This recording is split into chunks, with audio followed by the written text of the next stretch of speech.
Alhamdulillahirobbilalamin, pada siang hari ini kita masih diberikan kesehatan bisa berkumpul di ruangan ini dalam rangka diseminasi budaya positif oleh saya Ibu Diah Heni Kusuma Dewi. Di sini langsung saja kita ke latar belakang.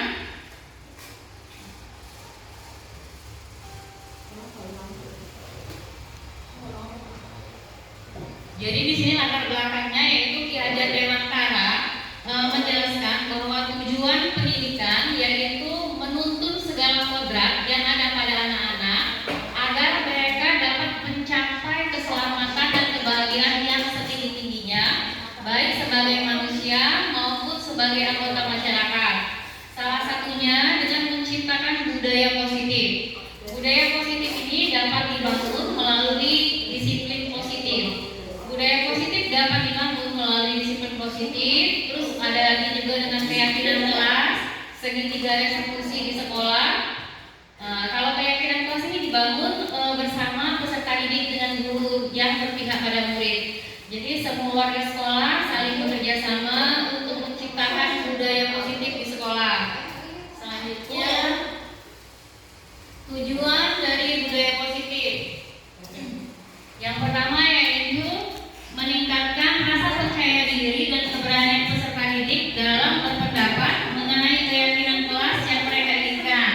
Yang kedua yaitu meningkatkan motivasi intrinsik pada peserta didik. Yang ketiga, mewujudkan pembelajaran yang berpihak pada murid.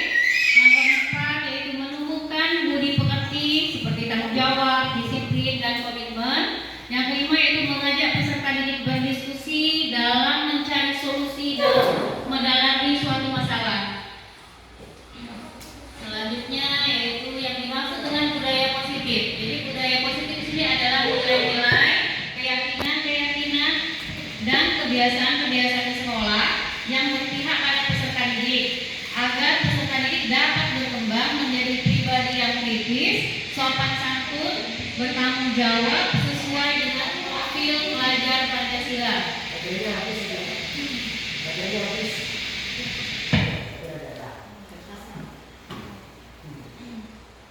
Selanjutnya yaitu implementasi budaya positif di sekolah. Jadi misalnya menerapkan budaya 5S yaitu salam, senyum, sopan, dan santun. Salah satunya misalnya bersalaman dengan guru-guru. Terus kemudian datang tepat waktu. Kemudian tertib dalam mengikuti pelajaran. Terus adanya kegiatan senam pagi bersama, menjaga keindahan dan kebersihan di lingkungan sekolah. Kemudian melaksanakan piket sesuai jadwal. Implementasi budaya positif di sekolah yang lainnya itu adanya keyakinan kelas. Jadi keyakinan kelas ini bersifat lebih abstrak daripada peraturan yang lebih rinci. Jadi kalau keyakinan kelas ini berupa pernyataan-pernyataan yang universal. Pernyataan keyakinan kelas senantiasa dibuat dalam bentuk positif. Kemudian keyakinan kelas hendaknya tidak terlalu banyak sehingga mudah untuk diingat dan dipahami oleh semua warga kelas. Keyakinan kelas sebaiknya sesuatu yang dapat diterapkan di lingkungan tersebut. Kemudian semua warga kelas hendaknya ikut berkontribusi pembuatan keyakinan kelas lewat kegiatan curah pendapat. Jadi di sini baik peserta didiknya juga bisa ikut mengeluarkan pendapatnya. Jadi kesepakatan antara guru dengan peserta didiknya itu seperti apa? Mereka membuat kesepakatan agar proses pembelajarannya bisa berjalan dengan baik. Selanjutnya yaitu motivasi perilaku manusia. Nah, jadi motivasi perilaku manusia ini biasanya ada dengan hukuman dan penghargaan. Biasanya kita memberikan penghargaan kepada siswa yang berprestasi, kemudian juga memberikan hukuman untuk peserta didik yang melanggar tata tertib sekolah. Nah, jadi ternyata dengan adanya hukuman dan penghargaan ini, perilaku manusia itu ternyata motivasinya berasal dari luar atau ekstrinsik. Jadi bukan dari dalam diri peserta didik itu sendiri, tapi karena ada motivasi lain, yaitu seperti mengharapkan penghargaan itu tadi, atau dia takut mendapatkan hukuman dari gurunya, malu mungkin kan dengan teman-teman. Jadi itu motivasinya. Nah, kita ini di sini budaya positif hendaknya menumbuhkan motivasi itu yang intrinsik atau dari dalam diri peserta didik itu sendiri. Jadi kesadaran dari si anak itu sendiri, bukan karena takut adanya hukuman atau mengharapkan penghargaan. Selanjutnya, restitusi, sebuah cara menanamkan disiplin positif pada murid. Restitusi adalah proses menciptakan kondisi bagi murid untuk memperbaiki kesalahan mereka, sehingga mereka bisa kembali pada kelompok mereka dengan karakter yang lebih kuat.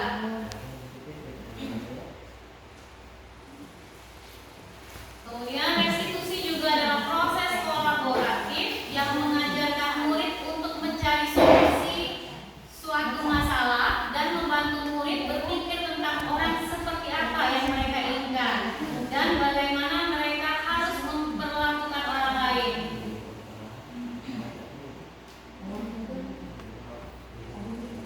Restitusi juga membantu murid menjadi lebih memiliki tujuan, kemudian disiplin positif, dan memulihkan dirinya setelah berbuat salah. Melalui pendekatan restitusi, ketika murid berbuat salah, guru akan menanggapi dengan mengajak murid berefleksi tentang apa yang dapat mereka lakukan untuk memperbaiki kesalahannya, sehingga mereka akan menjadi pribadi yang lebih baik lagi dan bisa menghargai dirinya sendiri.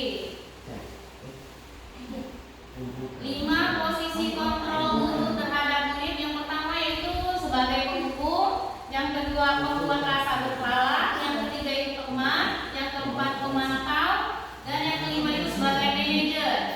Nah, jadi kalau contohnya sebagai penghukum ini, misalnya guru-guru itu di kelas sering mengucapkan patuhi aturan saya atau awas ya, seperti itu. Itu jadi penghukum. Atau kamu selalu saja salah, seperti itu. Jadi selalu saja pasti kamu yang terakhir selesai. Jadi guru seperti ini senantiasa percaya hanya ada satu cara pembelajaran bisa berhasil, yaitu dengan caranya sendiri. Nah, itu jadi yang tipe penghukum. Selanjutnya yaitu tipe pembuat rasa bersalah. Jadi kata-katanya biasanya yang diucapkan oleh gurunya, ibu sangat kecewa sekali dengan kamu, atau misalnya berapa kali ibu harus memberitahu ya. Jadi kan jadi si peserta ini merasa bersalah. Kemudian bagaimana perasaan orang tuamu jika mengetahui kamu berbuat seperti ini? Nah, di posisi ini peserta didik akan memiliki penilaian yang buruk tentang diri mereka, sehingga mereka merasa tidak berharga dan telah mengecewakan orang-orang yang mereka sayangi. Selanjutnya yaitu sebagai teman. Nah, di sini guru-guru biasanya juga bisa menerapkan posisi sebagai teman. Biasanya akan mengucapkan, ayo bantulah demi bapak ya.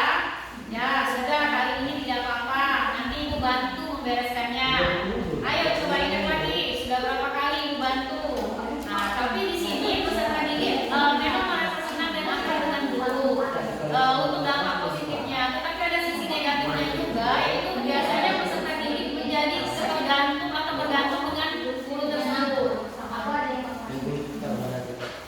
Yang keempat yaitu sebagai pemantau. Nah, kalau sebagai pemantau biasanya gurunya menerapkan seperti ini, misalnya peraturannya apa yang telah kamu lakukan,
pernah melakukan kesalahan seperti itu. Jadi kita menstabilkan identitas si anak ini yang berbuat salah tadi.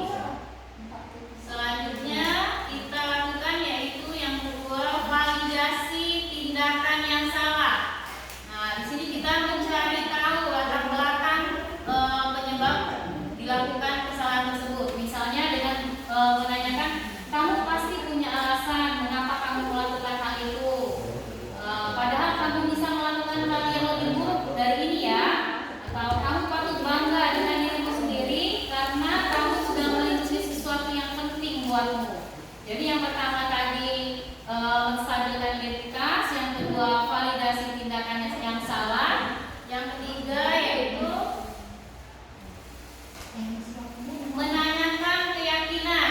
Nah, jadi ini menanyakan keyakinan kelas tadi yang dibuat atas kesepakatan guru dengan peserta didiknya. Jadi atas keyakinan kelas kita, terus nilai-nilai apa yang telah kita sepakati, terus kemudian seperti apa gambaran kelas yang ideal menurut kamu.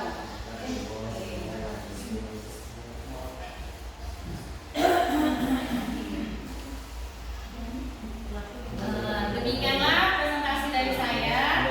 Kurang dan lebih saya mohon maaf. Jadi selanjutnya saya buka sesi untuk yang ingin memberikan saran atau masukan.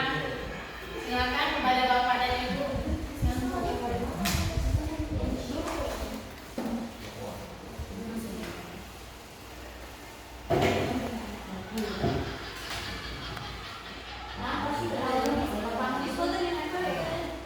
Dari guru besar, kemudian besar ini Bapak Ibu sudah ada komel. Iya Pak, ada nggak yang mau ditanyakan Pak? Iya.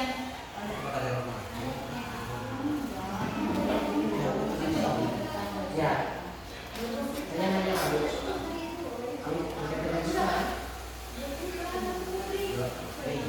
Iya, yang tipe 50 tadi boleh Pak. Nih, langsung aja Bu pertanyaannya. Iya. Untuk PPOK ini kan pembelajarannya banyak di luar kelas ya. Nah, mengatasi anak-anak yang nggak mau olahraga itu mereka tuh takut panas. Terus bilangnya kalau disuruh coba Pak saya nggak bisa, nggak mau. Itu gimana caranya untuk mengatasi anak-anak yang seperti itu? Ya, berarti kan sebaiknya Bapak panggil dulu. Jadi kita bisa menggunakan yang segitiga restitusi tadi itu tadi Pak. Jadi salah satu solusinya. Jadi segitiga restitusi itu kita panggil dulu si anak ini. Jadi kita stabilkan dulu identitasnya kan. Jadi setiap manusia itu pasti punya salah seperti itu kan. Terus Bapak di sini misalnya tidak mencari siapa yang benar atau salah, tapi ingin bertanya kepada kamu, misalnya kan, apa alasan kamu melakukan hal seperti itu.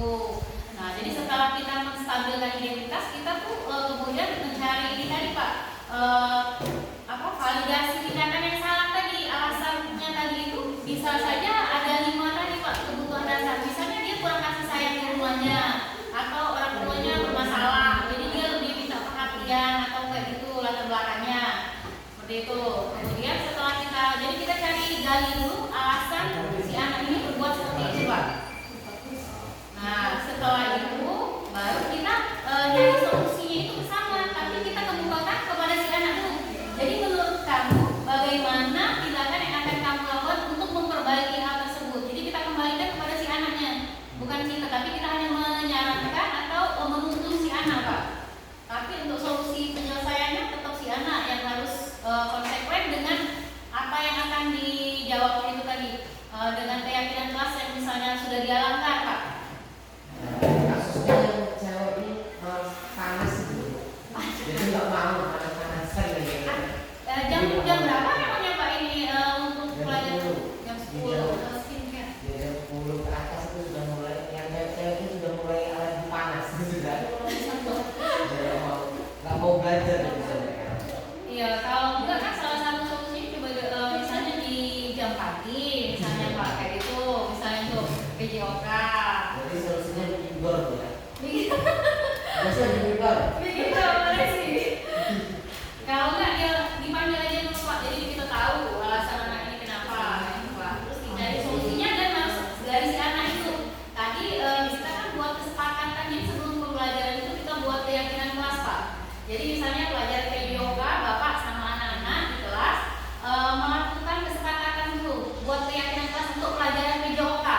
Nah, jadi si anak-anak ini bisa mengungkapkan pendapat mereka apa seperti itu Pak. Nah, nanti bersama-sama Bapak merumuskannya untuk kesepakatan keyakinan kelas untuk pelajaran PJOK itu. Nah, terus juga nanti misalnya ada pelanggaran atau mereka tidak lakukan, dikembalikan lagi ke mereka seperti apa solusinya. Terus alasan mereka itu tadi apa Pak? Yang selanjutnya ada yang ditanyakan Bapak-bapak Ibu, silakan. Ayo Pak Dede. Jadi kalau Pak Dede lebih ke yang mana Pak? Ini Pak, kalau sebagai posisi kontrol kita sebagai guru, kalau Pak Dede lebih ke yang mana? Kontrol dulu Pak.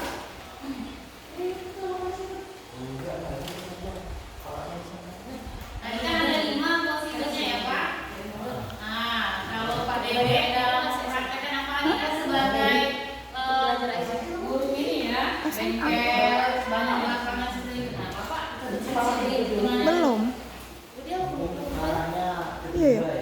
Cak mana cara mereka? Boleh. Kayak mana cara Ya, mereka? apalagi kan lingkungan SMK itu kan sudah ada game besar ya Pak ya. Iya. Jadi kita itu kalau menghukum takutnya kan karena anak-anak sudah besar dia mungkin dipermalukan. Jadi itu nanti ada marah, ada dendam seperti itu Pak. Jadi lebih baik kita perlakukan seperti yang nomor 3 itu tadi, benar Pak. Jadi yang terbaiknya juga nomor 3 sama nanti kita sebagai manajer Pak bisa juga ditambahkan juga sebagai manajer. Seperti itu ya Pak ya. Jadi kolaborasi itu bisa dari nomor 3 dan nomor 5 Pak. Ya. Jadi akrab tetap, tapi kita punya batasan-batasan juga sebagai manajernya ya Pak ya. Bu Sinta silakan Bu. Bu.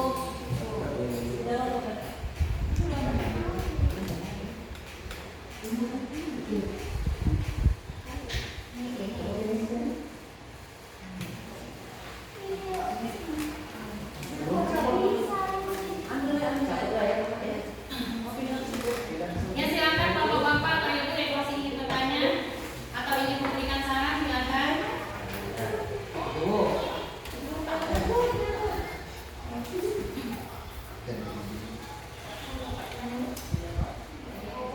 Cukup jadi guru.